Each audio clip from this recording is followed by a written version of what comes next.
Nous avons le plaisir d'accueillir Maya Flandin, notre libraire conseil, qui tient la librairie Vivement Dimanche à Lyon, sachant que des dizaines de livres sortent toutes les semaines. L'objectif est de vous proposer un choix des meilleurs d'entre eux, des livres qui ne pourront pas vous décevoir. Bonjour Maya Flandin.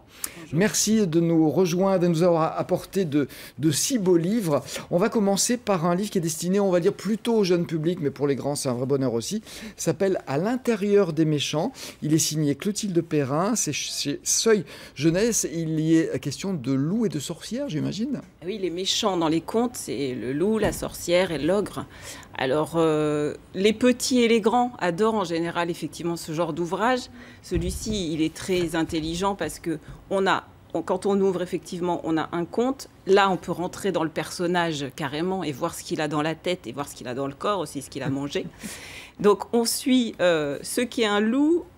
Quelles sont ses actions? Alors, quand on ouvre, on va dans cette histoire-là, on a le loup et les 7 chevreaux, par exemple, comme histoire. Et puis, on suit les points forts du loup, ses qualités, ses faiblesses, ses plats préférés, etc. Donc, on a une histoire, un petit moment où on nous explique quel est le personnage, et puis surtout on a ce truc de pouvoir ouvrir l'intérieur du personnage. À l'envers, c'est pas très pratique, mais j'essaie de faire ce que je peux. Voilà, mais c'était important qu'on voit ce qu'il y a à l'intérieur, parce que en fait c'est une mine. On en découvre. Tout à l'heure, j'ai passé mon temps à les montrer à tout le monde, et on découvre à chaque fois un petit truc qu'on n'avait pas vu la première fois.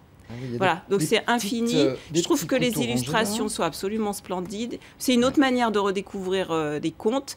Ce que je trouve intelligent dans ce livre-là, en plus, c'est que ce n'est pas des contes hyper connus. C'est pas les plus connus. C'est quand même pas le petit chaperon rouge. C'est le loup et les 7 chevreaux. Là, il y a Jacques et le haricot magique. Et avec la sorcière, c'est Baba Yaga.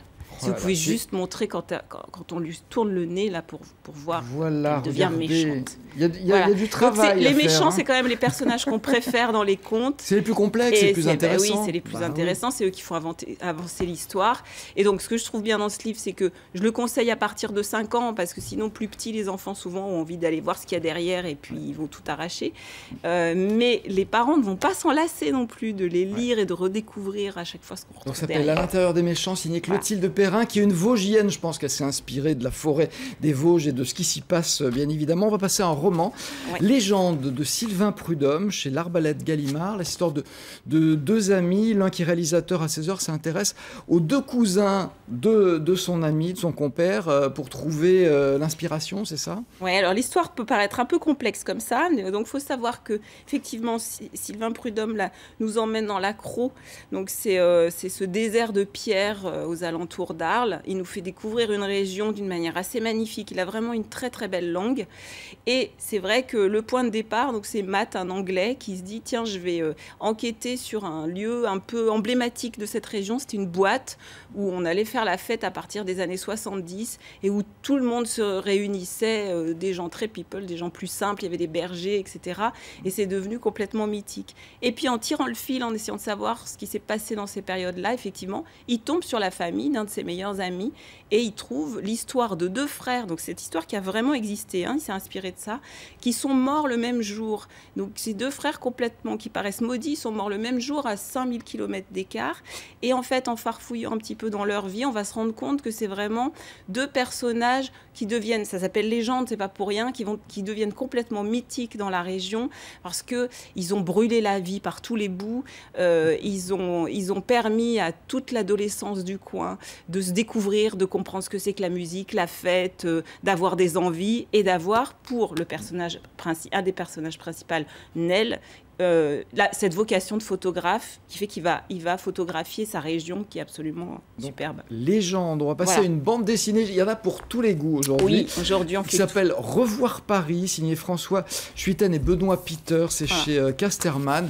Là on est propulsé dans l'espace. Moi en lisant le pitch, ça m'a fait penser à 2 films, Wall-E des studios Pixar et puis Elysium aussi, film avec Jodie Foster et Matt Damon. Si ce n'est qu'illustration fait toute la différence, vous verrez, c'est absolument c'est somptueux.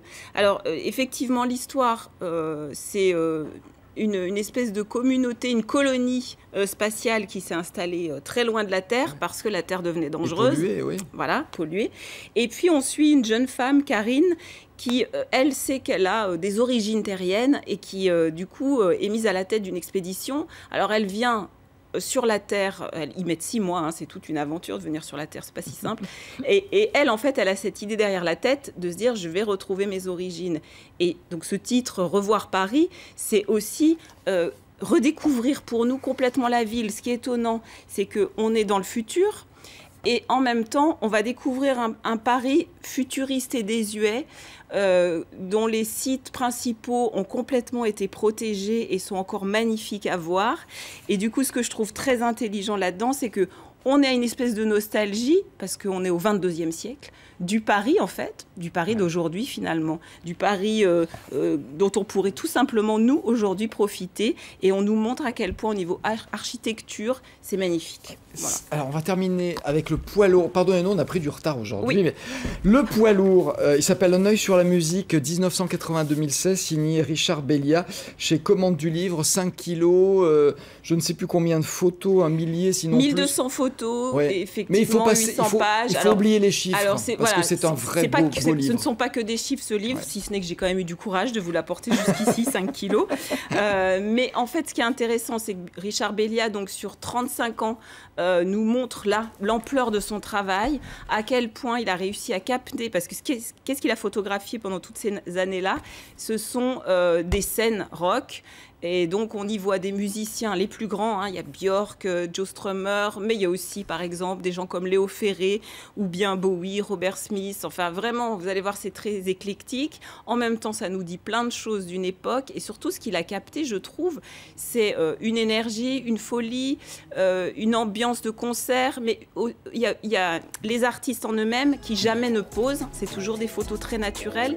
Et aussi l'ambiance, quoi. On voit la... Alors, ce que je voulais signaler aussi... Pardon de vous interrompre, on en reparlera sans doute, mais malheureusement, on va nous couper, c'est comme ça. Merci beaucoup, Maya. On fait une rencontre avec Richard Bellia à la librairie le 29 novembre. À demain. Au revoir. Merci.